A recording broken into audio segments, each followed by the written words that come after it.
Now, I just want to explain the 99(1) loophole in 6 minutes. There are actually a few burning questions like, what is decoupling? What is the loophole? Is decoupling illegal? And can you still decouple in future? First up, just a little backstory on what ABSD, Additional Buyer Stamp Duty, means to property buyers and especially property investors in Singapore. So since the implementation of ABSD, people who want to purchase a second property for investment will have to pay an ABSD based on the purchase price of the property. So with tighter cooling measures being implemented over the years, we have definitely seen an increase in the ABSD again and again. And in fact, if you are a Singaporean and looking to buy a second property, you will definitely have to pay 17% additional buyer stamp duty for your second property and 25% for your third property onwards. So why are people looking to decouple? Let's look at this example.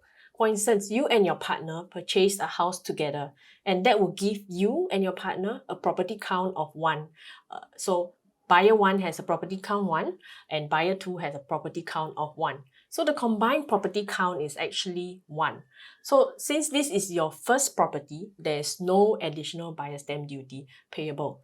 But if, let's say, you and your partner decide to buy a second property as an investment, okay? So assuming that you are looking to buy a $1 million property on top of your current existing property, this will mean that your combined property count will be 2 now. So the buyer stamp duty that is payable is about 24,600. Your ABSD payable will be $170,000. So the total stamp duty payable is actually 194,600. Now, any investment savvy person would know that if you're investing, you want to keep your cost as low as possible, and paying an additional 17%, and in this case 170k, would definitely eat into your profit, which is why decoupling comes into play. Now, assuming both you and your partner owns 50% share of the property and your existing home has a price of $1.2 million, for decoupling to happen, you will have to buy 50% of your partner's share over so that you will have 100% of the share for this existing home. The process of doing this would means that you are decoupling away from your partner, therefore freeing up one name for you to purchase a second property without having to pay any additional buyer stamp duty. Which means that when you buy over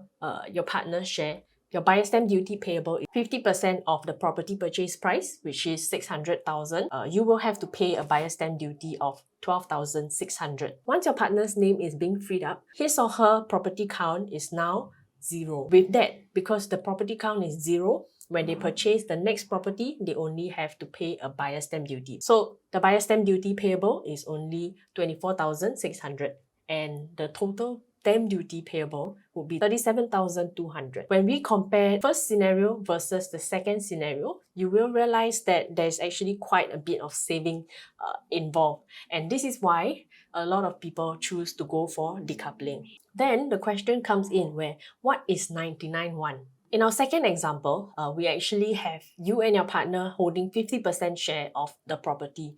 When we are talking about 99(1), it just means that one party is holding 99% and the other party is holding 1%. Assuming, again, you and your partner holding this current property at 1.2 million, when you want to free up your partner's name, what you will have to do is to buy over 1% from your partner instead of the 50% previously.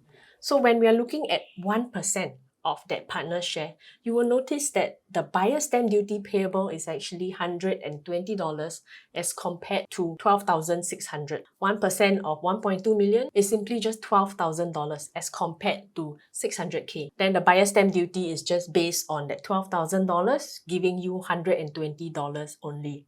So there's quite a huge saving when it comes to the buyer stamp duty if you were to buy over your partner's share.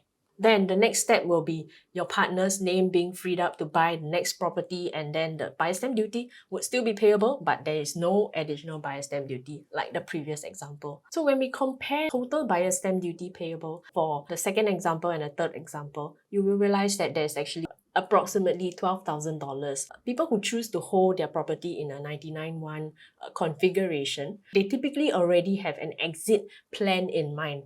They know they can afford to and they want to have a second property as a form of investment. So this is something that they can explore right at the onset of the purchase of their first property. As of right now, there are no rules to stop anyone from decoupling their private property. So you can hold it in 50-50, 70-30, 80-20, or even 99-1. And there's definitely no limitation in terms of decoupling, as long as your finances allow you to do so. So what's the exact loophole that this article is actually talking about?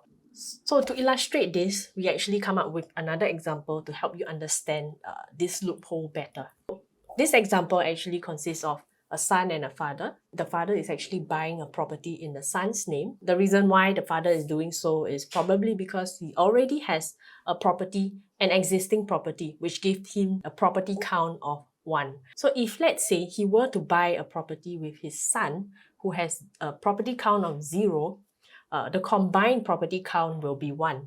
So if they were to buy the property in 2 names right from the onset, the additional buyer stamp duty that they have to pay will still be 170k. So the total buyer stamp duty payable is 194,600. So that would probably defeat the purpose of him pulling his son into this transaction, where he has to pay the additional buyer stamp duty of 17% based on 100% of the property purchase price.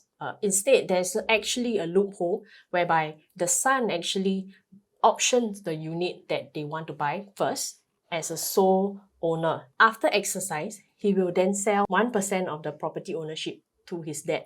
Buyer stamp duty payable is only 24,700. If you were to break this down, 24,600 will be based on the 100% of $1 million. The $100 is actually based on 1% of the $1 million.